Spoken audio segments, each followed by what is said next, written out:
Konnichiwa minasan. O genki desu ka? Welcome sa akong advanced course nining akong channel, Hinapon Tabay. Kining lisuna usa ka introduction bahin sa honorific ug humble speech sa Hinapon. Yoroshi desu ka? Hajimemashou.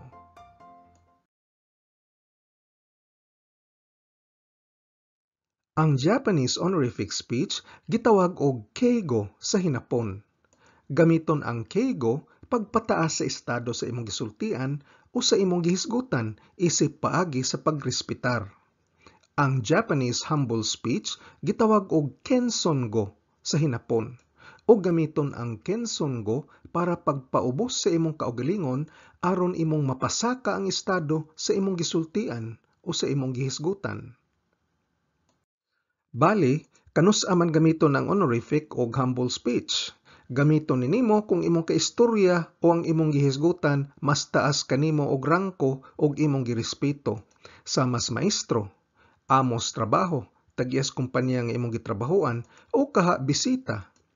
Kung ang imong kaistorya usa ka customer o kung nang-apply kag trabaho o kung gusto lang ka nga matinahoron kaayo paminawon.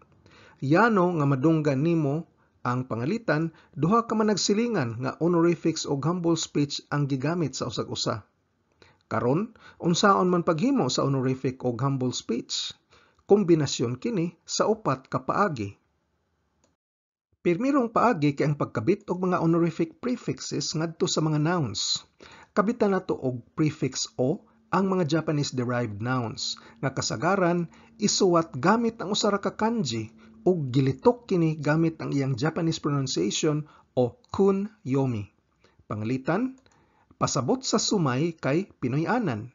Inig kabit sa prefix o mahimo kining honorific o sumay. Pasabot sa o sumay kay imong halangdong Pinoy-anan. Sa laing bahin, ikabit nato ang prefix go sa mga Chinese-derived nouns. Kasagaran, duha kini ka kanji nga nagtapad ug ang paglitok ani kay gamit ang Chinese pronunciation o on-yomi. Pangalitan, pasabot sa kekkon kay kaminyoon ug ang go-kekkon kay imong halangdong kaminyoon. Adunay daghang exemption ni ining balaura. Labi na tong mga pong nga dulot na kaayos kulturas mga Hapon nga bisag Chinese pronunciation ang gigamit, prefix o ang ilang ikabit, imbis go. Pangalitan, o genki, imong halangdong kahimsog, o dengwa, imong halangdong tawag sa telepono, ug uban pa. Sa sunod nga leksyon, sa leksyon 98, atong tukioning mga nauna. Ang ikaduhang paagi kay ang verb conjugation. I-conjugate nimo ngadto sa honorific style ang mga verbs nga motukoy sa mga aksyon sa naminaw o sa taong imong gitahod. Ug i-conjugate nimo ngadto sa humble style ang imong kaugalingong mga aksyon. Sa pagpaubos sa kaugalingon, imong gipasaka ang naminaw o ang tao nga imong gihisgutan nga imong girespeto. Atong lion og kadiyot unsaon paghimo niining mga konjugasyon. Pagbuhat sa honorifics kini ang pattern nga atong gamiton. Kuhaon ta ang conjunctive form sa verb, butangan og prefix o ug kabitan og ninaru o nasaru. Pangalitan ang kaku musuwat, neutral kini. Inig conjugate ngadto sa honorific, mahimo kining okaki ni naru o okaki ni nasaru. Inig conjugate ngadto sa negatibo, past tense ug uban pang modalities ang imong i-conjugate kay ang verb nga naru o ang nasaru nga usa ka irregular verb.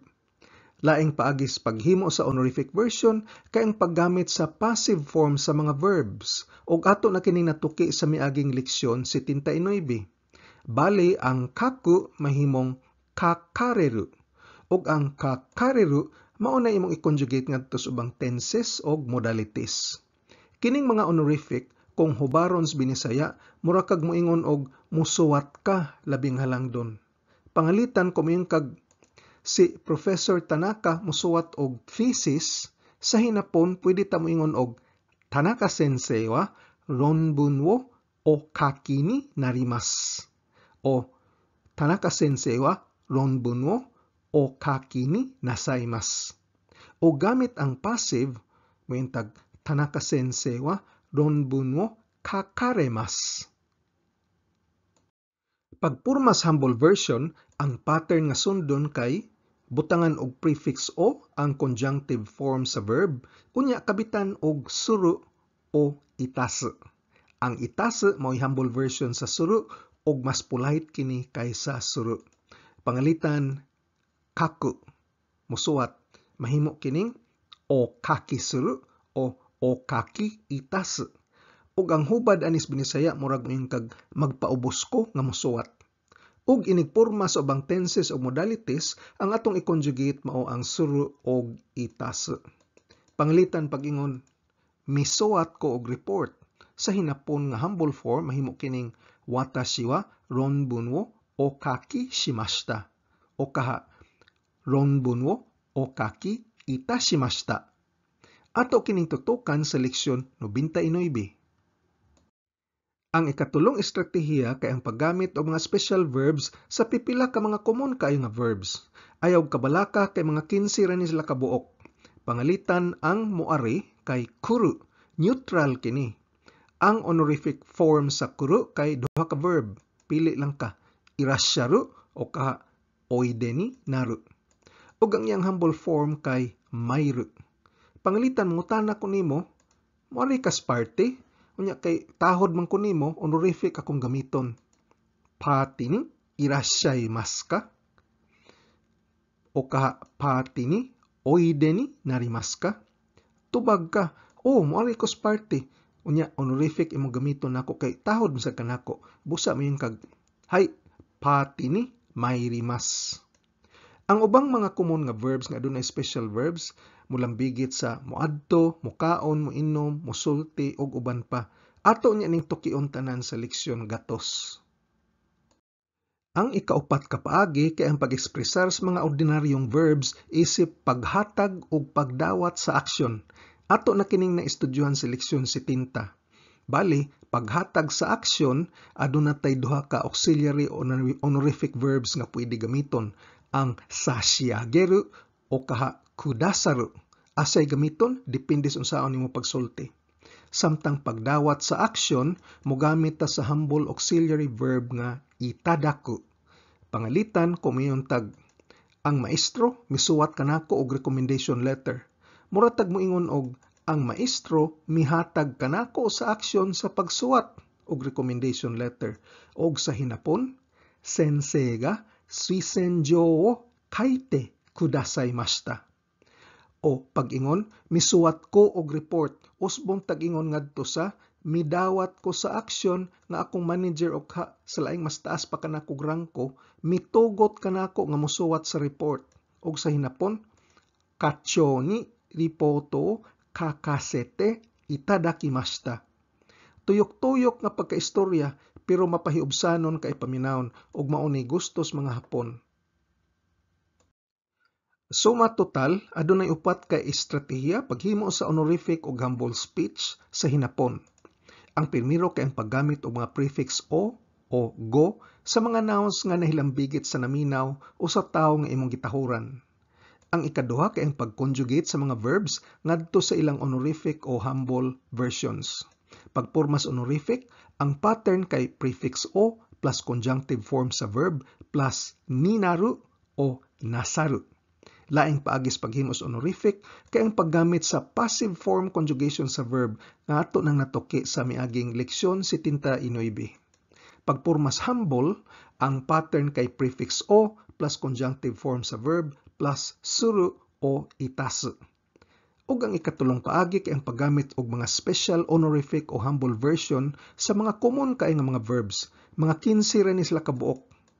Ug ang ikaupat nga ka-estratehiya kay ang pag-ekspresar sa mga ordinaryong verbs isip paghatag og pagdawat og aksyon nga ato nang natuki sa leksyon 70. Sa sunod nga leksyon, sa leksyon 98, atong tutukan ang paggamit sa mga prefix o og go alang sa mga nouns. Ug sa leksyon 99, unsaon paghimo sa honorific o humble verb conjugation gamit ang mga pattern. og ang mga special honorific ug humble verbs atong tukion sa leksyon gatos.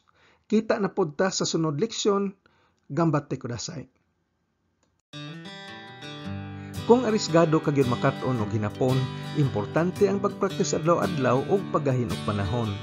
Kung nagsakay ra tas jeepney, nagwatch traffic, patubang sa trabaho, naglingkod ra sakyanan o ka break time nimo, balik-balikin igtana og paminaw ang akong mga training videos nga giplano para ligon ang imong pundasyon sa hinapon. Ayaw og kalimti pag-like, share ug subscribe. Nihongo no benkyo ni Gambarimasyo. Otsukare sama deshita.